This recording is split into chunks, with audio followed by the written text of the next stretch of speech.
Well, we're in week 4 of Split 2 of the LTA. I'm joined right now by Sniper, fresh off of their match against FlyQuest, against 100 Thieves match against FlyQuest. Of course, this coverage is brought to you by all of you.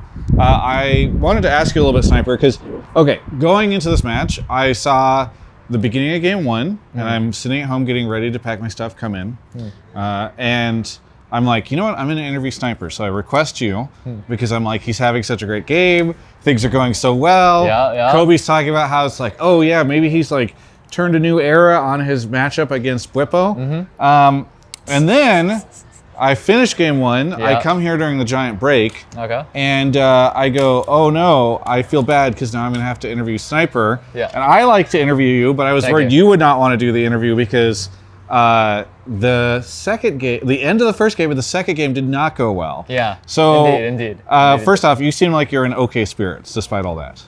Yeah, I mean, of course, like, I try to treat like winning and losing sort of the same. Yeah. Like, and on top of that, I just try to improve as much as possible. But any Travis Cafford interview, I'm always down with, you know what I'm saying? Okay, so, thank God. I'm glad that I still carry that weight. All right. Yes, sir. But let's talk about, the aura. Thank you. Yeah. It's Riz, I think. Is the exactly. Term. Thank you. Yeah, of course. Okay, so Yeah. what went wrong in that second game? Because you guys were doing so well, and I was like, oh man, they're just going to clear this, and this is going to be like a pretty competitive match. But things just, FlyQuest seemed to take over. So what happened? I think the second game. Or the end of the first game. Oh, the end of the first game, sorry. Yeah. So our early game was honestly really good. I thought I played my matchup pretty good too. I was like getting pushed against them. And then, yeah, I mean, after I got Yomu's Ghostblade, I should just start fighting the Gregus, but I'm just conceding so much because like, we're just saying that like, oh, like they could be top, but I should just, oh, nice sunglasses. Thank you. I can't see as I'm looking at you, so this is my solution. No, you're good. Yeah, we were just saying that like, oh, careful top, but I should just think about my own screen, my own gameplay, and just like play my matchup because I conceded way too much. He went up 20 CS against me and I couldn't snowball my lead. So I think I just needed to snowball my lead more. Yeah. But yeah, then we took some fights that were just not good and we kind of lost the game. You know? Yeah. So just sort of bad macro decision making, you would say, on the fight picking? It was, honestly, it was kind of both. It was macro and like team fighting. I thought we team fought pretty bad, especially at the Dragon. We should have killed them all, but then we started chain anything after that. We lost our minds, you know? Okay. Yeah. So was there, like, how was the team doing after game 1? Because it felt like going into game 2, things were just a shit show. So, yeah, like, it was. Okay, so like, I don't know if you guys got boomed after game 1, would you say? Or like, what led to just such a crazy stomping game 2? I feel like if someone's like losing a lane or something, we kind of check out of the game. That's just how it feels in game. Like, obviously, I didn't play my lane good, but it just feels like everyone kind of just, like, in a way, sort of rolls over? Yeah, like, it's kind of, I don't know, it's kind of cringe, but like, I tried just keeping my mental in the game. Yeah. Which I was kind of doing, but I did play my lane very bad. I TP'd when I shouldn't have, and they unfortunately killed me, but yeah, I just had to play my first couple levels better, and then I wouldn't have been in the situation where I needed to TP top and get myself killed and go down 20 CS. Are you guys working on figuring out how to be more resilient to these moments? Because like obviously if somebody starts losing lane, everybody else should like rally in that moment to try to like help with that. But it sounds like if you're saying it's like an issue where people start to lose faith in the game. Yeah. No, 100%. I feel like FBI does a pretty good job at that. But honestly, I think everyone was kind of checked out today. Like, even when I was losing, nobody was saying, like, nobody said anything. The comms are just quiet, honestly. Yeah, I'm normally the guy that like lifts up the team and they're like, yo, like, good job, guys. You know, like next play. Yeah. I'm like the mental type of guy, like the. And so when makes sense, you know? So they can mentally target you, and when things start to go wrong, then you don't have the ability to lift up the rest of the team. I mean, even when things do go wrong, I was still trying to lift up like the spirits and stuff, but. I don't know. It just felt like we entered the arena today just not wanting to win, especially me. I played poorly, really poorly in the second game. So I just need to get better at my matchup knowledge and just play it well on stage, you know? Because, it was very bad. Obviously, you've played a decent amount of Fearless this year, but we're back into Fearless for the first time this weekend. Do you think, play any component at all in the Game 2 loss? Because you referenced matchups in particular, so I don't know if you feel like that was a factor at all in today's loss? No, not at all. I feel like we're actually a pretty good fearless team. Like everyone on the team has like a wide champion pool, including me. I can still play all these other champions, not just Cassante or Necton, Jax, you know? So fearless has been fun. Okay. Yeah. What do you think of the split so far? Especially we did these best of ones, now we're switching to best of threes. Like, what has split 2 been like for you, especially in comparison to split 1? Split 1, it was obviously lane swap meta, and I thought I adapted to lane swaps actually pretty good. Yeah. I wasn't just like running it down every single game, going 0-10. I was just doing my job. And going into split 2 with no lane swap meta, I think other than today, I've been doing a pretty good job with it. I think my laning has been pretty strong, but today I kind of just, like I knew, like I had like an idea on how I wanted to play my matchup, but I just didn't execute it properly in game. Yeah. Or I still need to go look at that, but yeah, that answers your question. Yeah, no, I think it is. It is probably a pretty big shift with lane swaps going away as you guys are like adapting to all that and getting back into it. Yeah, that's good, guys. It's the FlyQuest boys.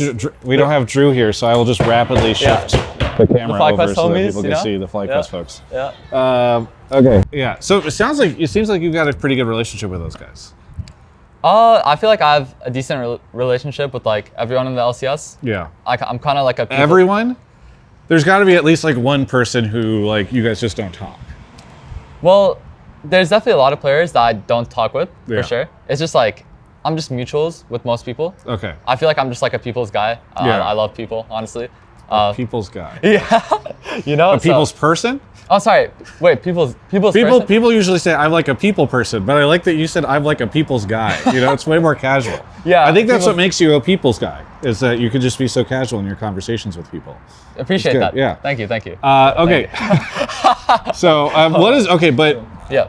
I feel like I know Kobe referenced this on the broadcast whenever he was casting. Like, Yeah. you at first stand, you kind of had this conversation about like, oh, I think I'm finally able to take on Bwipo, and you'd had the struggles with him previously. Yeah. Do you consider him to be like a rival of yours in the league?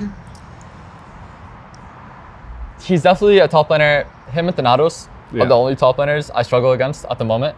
They're both very good top laners, the best in North America by far right now.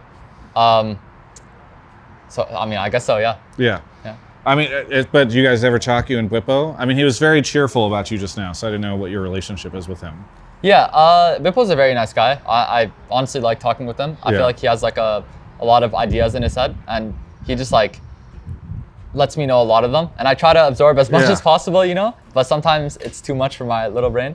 Are you sure he's not feeding you false information?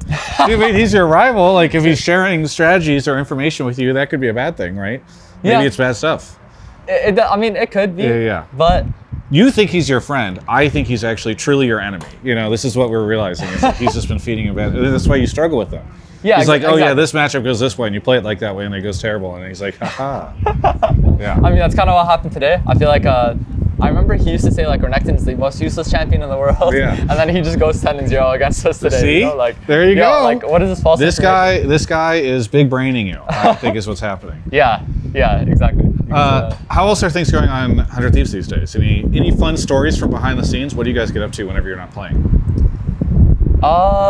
Yeah, I mean, there's Korean barbecue? Karaoke? we went to like, I don't know if it's a Korean barbecue place, but it was like a food place somewhere in downtown. Okay, a food Or- place somewhere downtown. Okay. Yeah, I forgot what it was called. Okay. Not Kazunori. What was the food? It was.